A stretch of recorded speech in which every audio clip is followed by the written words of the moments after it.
Eu sempre indico um podcast que o professor Henrique Carneiro, que é um historiador da USP, ele fala sobre essa história. Ele fala de uma maneira muito precisa, envolvente, ele tem uma maneira muito legal de falar. E quando ele está falando dessa expansão marítima, ele fala que, segundo um historiador, né, do passado, na antiguidade, o homem viajava com a cannabis através de 3 maneiras. Ele viajava fisicamente, através dos barcos, Sim. porque todas as cordas e as velas eram feitas de cânhamo. Ele viajava através das palavras, porque todos os livros eram feitos de cânhamo. E ele também viajava interiormente quando ele consumia a cannabis na forma de um fármaco. Olha só.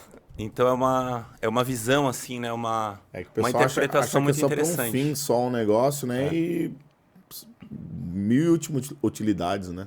Foi utilizada ela. Quem imaginaria que ela era papel, né? Corda, roupa.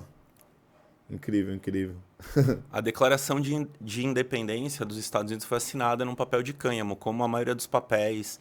A primeira Bíblia que chegou no Brasil era de cânhamo. Olha só. Então, Eu ia falar do pessoal da Bíblia, mas deixa o pessoal da Bíblia. Que é o pessoal da Bíblia fala, pô, como assim? Cânhamo na minha Bíblia? e essa camisa eu já tinha deixado ela separada no guarda-roupa há mais ou menos um mês. Eu falei, vamos gravar o podcast, já vou deixar. Ela é uma camisa com tecido misto de cânhamo e algodão. Então já é um tecido mais sustentável. Aham. Para se produzir o cânhamo se usa menos água e menos pesticidas. Então só que ainda é proibido em muitos países do mundo. O maior produtor mundial é a China. A China nunca parou, mesmo com a onda de proibicionismo, a China nunca parou de Mas produzir. na China é permitido ou é proibido também? Não, é descriminalizado Aham. uma parte do Sim. uso, né? Não se pode, enfim, Isso aí, usando- mas o cânhamo e os derivados, você tem acesso a as sementes do cânhamo, ela tem valor nutricional. Você acha farinha de cânhamo, tanto no Legal. Japão quanto na China, por exemplo. Questão alimentar mesmo. É. Caramba, olha só. E então saiu lá da China, passou ali pela Índia, rodou ali Mundo árabe, África, Árabe, Europa. África, Europa. E ela chegou no Brasil. Aí chegou no Brasil. E chegou no Brasil de 2 maneiras. Como? Ela chegou no Brasil através das embarcações Sim. portuguesas, né? Que já estava forte na Europa, né? Nessa época. A primeira empresa da coroa se chama Real Feitoria do Linho Cânhamo. Foi fundada numa cidade do Rio Grande do Sul chamada São Leopoldo. E para produzir, né, tecidos, né, principalmente em insumo naval.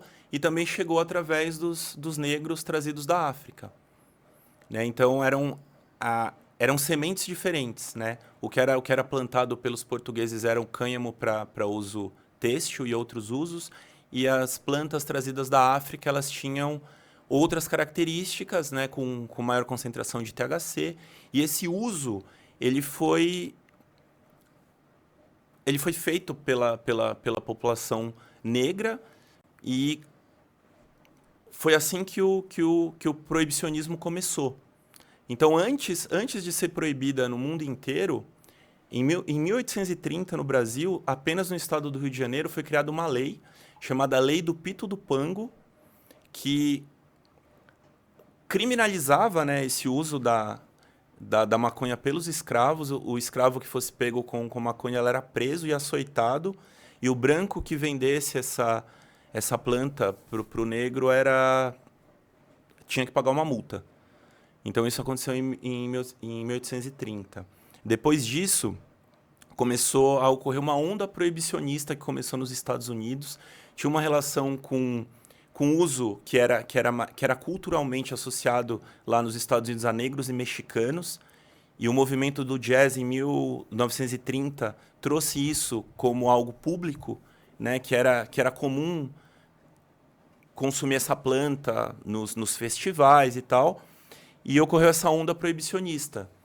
E até que em 1937 ela foi proibida nos Estados Unidos, e essa proibição ela chegou no Brasil no ano seguinte, em 1938. E teve muita relação com essa questão do racismo, né? Muita relação com a questão do racismo. Tem um documentário na Netflix chamado Baseado em Fatos Raciais, que conta em detalhes essa história do proibicionismo nos Estados Unidos e fala um pouco do resto do mundo também. É que você tinha também comentado que nos Estados Unidos é o mexicano, né, que usava, e os negros, e os brancos eram mais o álcool, né? Esse proibicionismo ele existe não baseado no dano que uma droga pode causar.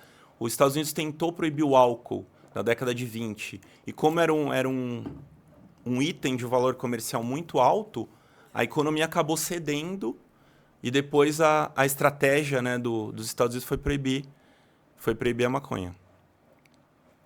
Incrível, incrível, incrível. Então o álcool está associado à cultura ocidental. Sim.